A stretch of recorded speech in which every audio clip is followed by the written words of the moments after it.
Frères et sœurs, où va la Côte d'Ivoire? La Côte d'Ivoire aujourd'hui est devenue une dynastie.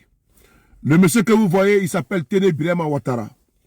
Le petit frère, selon certains, le fils, selon d'autres, de monsieur Alassane Dramane Ouattara. Aujourd'hui, ministre d'État, ministre de la Défense de son grand frère, ou bien de son père, ça dépend de ce que ça dépend de votre acceptation. Mais Alassane Ouattara veut faire de Téné Birama Ouattara le prochain président de la République de Côte d'Ivoire. Oui, mais il faut qu'on soit très clair. La Côte d'Ivoire n'est pas une monarchie. La Côte d'Ivoire n'appartient pas à une dynastie. La Côte d'Ivoire n'est pas un royaume.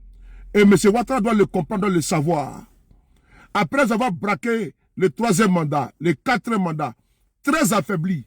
D'ailleurs, je vous informe que M. Ouattara doit quitter incessamment la Côte d'Ivoire pour la France. Oui, je me répète encore, je reprends. Cette semaine, en l'occurrence, le jeudi, selon nos sources, Alassane Ouattara doit quitter la Côte d'Ivoire pour un séjour en France de 10 jours, un séjour privé. Et M. Ouattara va profiter de l'occasion pour nommer son gouvernement fantoche. Mais revenons d'abord à notre sujet. Téné Birama Ouattara, il y a une guerre de clans qui se joue au sein du RADP. La guerre des héritiers. De l'autre côté, Adama Bitogo qui est combattu. De l'autre côté, Patrick Achi qui est combattu. Et le prince appelé Téné Birama Ouattara. La lettre du continent nous donne d'abord un avant-goût. On va d'abord lire la lettre du continent avant de revenir.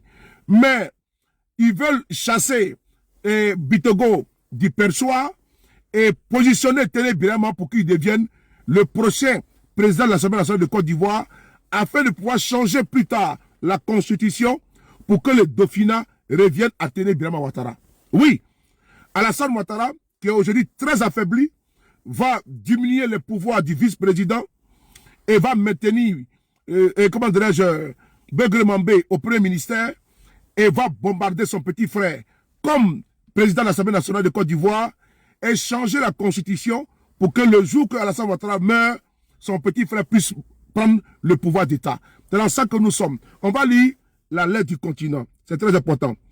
Côte d'Ivoire, Téné Birama Ouattara, favori pour prendre la tête de l'Assemblée nationale. Le frère cadet d'Alassane Ouattara devrait succéder fin janvier à Adama Bitogo, à la présidente de la Chambre basse. Une promotion qui s'inscrit dans le cadre de sa montée en puissance, étroitement parrainée par le président lui-même. Publié le 7 janvier 2026 à 17h47 GMT. Téné Birama Ouattara devrait bien prendre la tête de l'Assemblée nationale à la fin du mois de janvier, au moment de l'installation des nouveaux députés issus des élections législatives de décembre 2025. Celles-ci ont largement été remportées par la majorité présidentielle du Rassemblement des oufouettistes pour la démocratie et la paix, en abrégé RHDP. Comme révélé par Africa Intelligence, Alassane Ouattara réfléchit depuis 1 mois et demi à le nommer à cette fonction. Le chef de l'État a également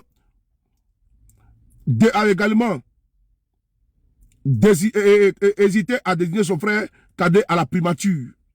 À l'Assemblée nationale, Téné Birama Ouattara, élu député d'Abobo, commune populaire au nord d'Abidjan, remplacerait Adama Bitogo, avec qui il entretenait une relation particulièrement tendue.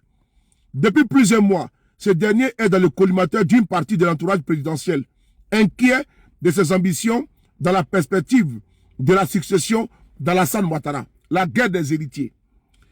S'il a finalement privilégié l'option du perchoir, c'est aussi en raison du mode de désignation.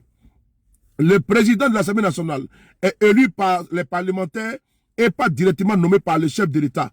Ce mécanisme permettrait à Téné Birama Ouattara de tirer sa légitimité politique d'un vote parlementaire et non de la seule volonté, de la seule décision de son frère.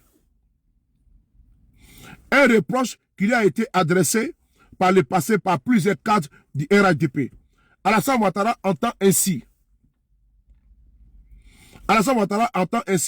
accompagner la montée en puissance politique de son frère tout au long de son 4e mandat.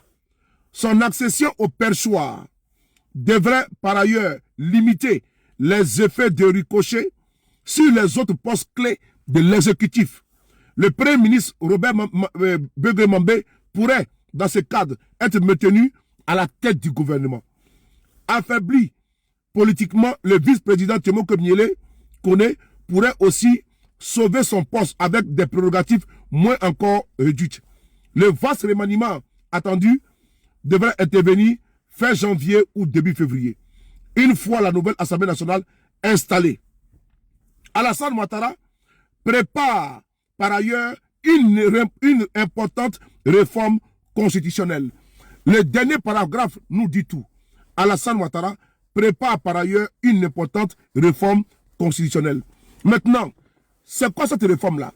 Il s'agit de changer la constitution et de faire comme sous le PDCI RDA au temps de Houphouët-Boigny, où il y avait l'article 11 qui stipulait qu'en cas de vacance du pouvoir, c'est le président de l'Assemblée nationale qui prenait systématiquement, automatiquement le pouvoir. Voilà pourquoi, quand au décès du président Houphouët-Boigny, le président Bédié, au nom de l'article 11, est devenu président de la République de Côte d'Ivoire. Donc Alassane Ouattara, sachant très bien que le 4e mandat, il ne pourra pas le terminer, il prépare déjà les arrières, il prépare le terrain pour son petit frère, en l'envoyant à l'Assemblée nationale de Côte d'Ivoire, modifiant la Constitution, en prenant le soin de modifier la Constitution de Côte d'Ivoire pour que le Dauphinat revienne à son petit frère.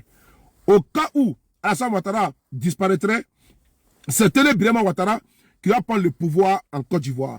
Voici ce que Alassane Ouattara a prévu en Côte d'Ivoire afin de pouvoir pérenniser la dynastie Ouattara à la tête de notre pays. Mais les choses doivent être très claires. Téné Birama Ouattara là, que Ouattara il veut bombarder comme président là, il faut qu'il sache, la Côte d'Ivoire n'est pas une dynastie. Et Alassane Ouattara d'abord, il n'est pas légal. C'est un président de facto, un président de fait. Le jeu musical de poste auquel il s'adonne là, on nomme tel ici, on nomme tel là-bas, on change la constitution. Nous avons vu ça venir. Mais nous, voilà pourquoi on dit que le 4e mandat là, on va le combattre.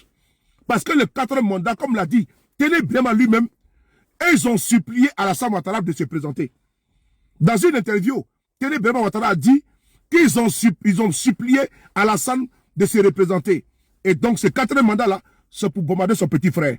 Mais les Ivoiriens doivent comprendre que la lutte contre le 4e mandat doit continuer, s'accentuer et s'amplifier.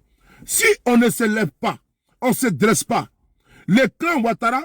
La chute d'Alassane Dramane Ouattara doit être un objectif géopolitique, géostratégique obligatoire pour l'Afrique en lutte. Je donne un rendez-vous. Il sera assis à terre et puis on va nous donner.